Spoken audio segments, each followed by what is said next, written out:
In this video, we are going to talk about 10 things you didn't know about Subway. So before starting this video, please like this video and subscribe to this channel for our future updates. Number 10. Champagne was once served on the subway. To promote a cleanup effort, the MTA placed a champagne car on the subway line between Times Square and South Ferry in 1962. Plush carpets, drapes, and flowers were all included in the dream vehicle. We can only hope that the MTA includes the reintroduction of champagne cars in future infrastructure maintenance plans. Now there's a fee hike I can support. Number 9. There is a historic door on the Times Square shuttle platform. Hundreds of thousands of commuters travel through the Times Square, 42nd Street station every day, but the odd door at the end of the S shuttle platform goes mostly unnoticed. The fading inscription on top of the door that reads, Knickerbocker, is the sole clue to its mysterious history.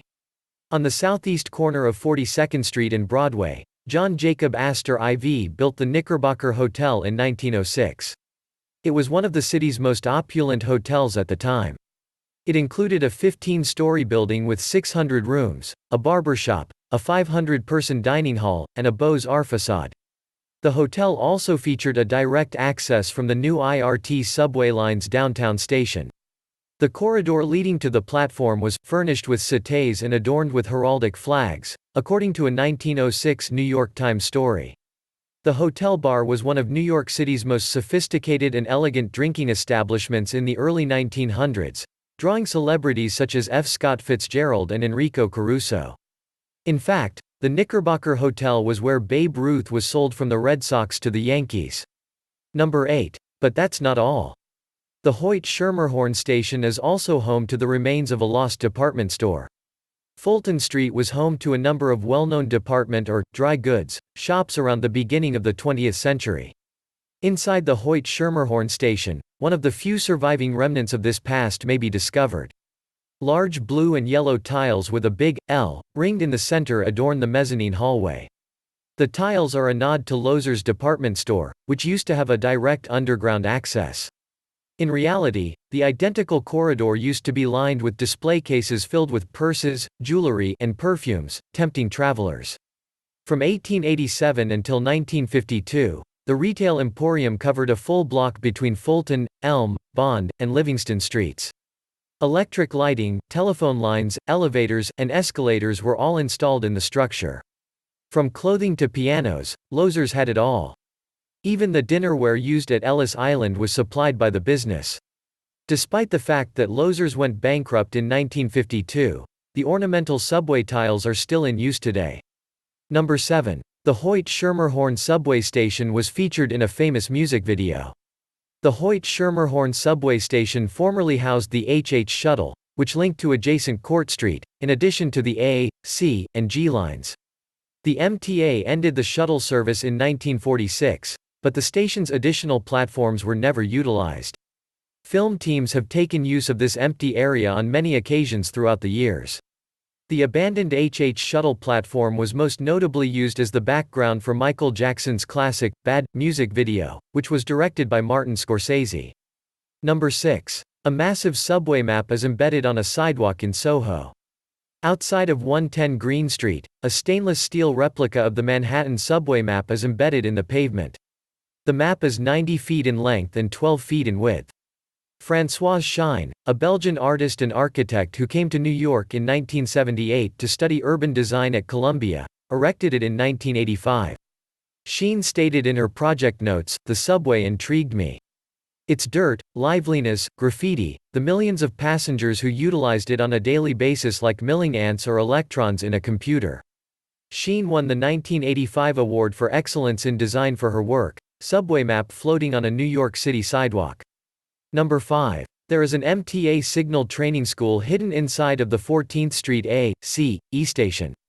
The bulk of subway lines are still manually controlled, which means that a person determines whether trains are rerouted to another track and changes the lights between stations from red, yellow, and green.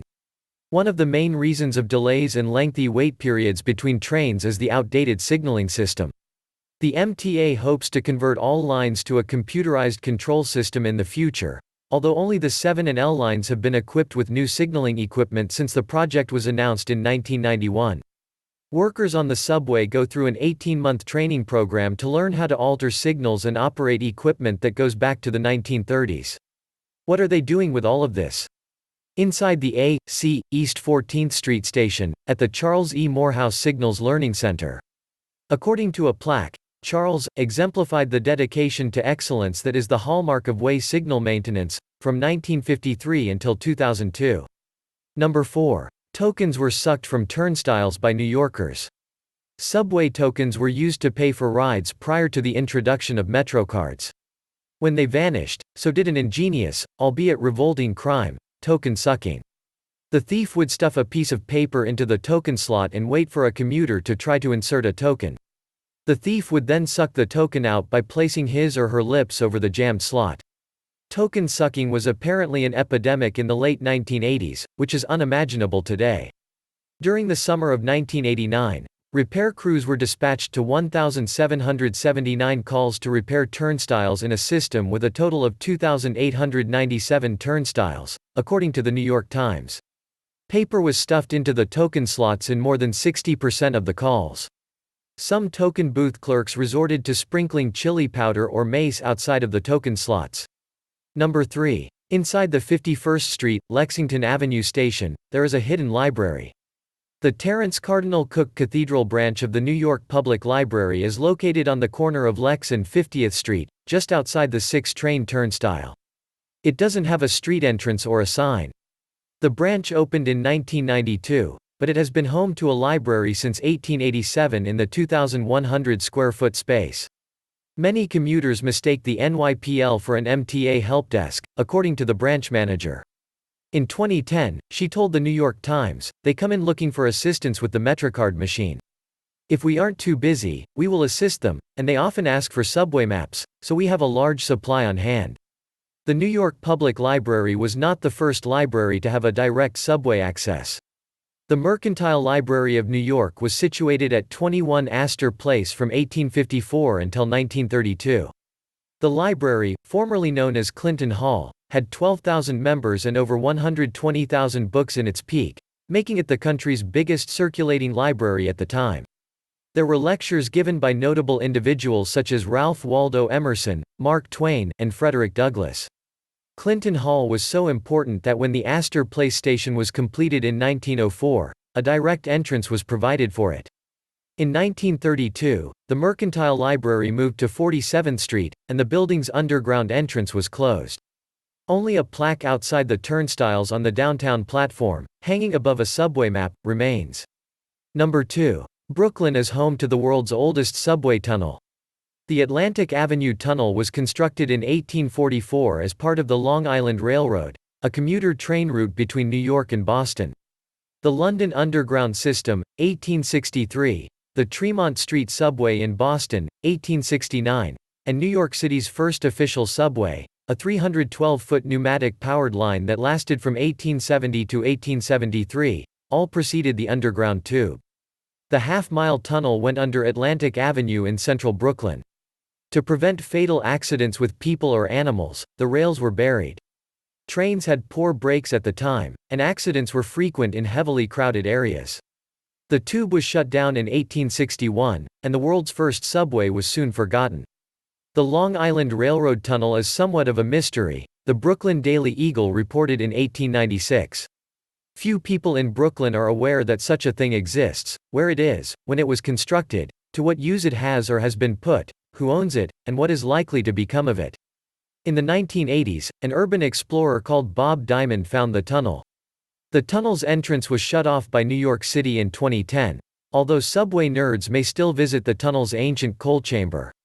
The historic room is currently a part of Le Boudoir, the speakeasy under 135 Atlantic Avenue's Chez Moi restaurant. Many of the original features, such as the coal hole in the ceiling and the coal stains on the walls, were thankfully maintained by the owners. Number 1. There were previously exclusively female-only automobiles. Suffragette carriages, or women-only subway cars, were inaugurated on trains operating from Manhattan to Hoboken, today's Pathline, in March 1909. Women and children were given priority in the final car of each train during rush hour. Unsurprisingly, the idea sparked a fiery public discussion, which raged for months in the New York Times letters to the editor. While some women's organizations, such as the Women's Municipal League, applauded the idea, many others slammed it as unworkable, unneeded, and unwanted. As a consequence, the idea was eventually scrapped after a few months. What do you think about our video? Let us know in the comments below.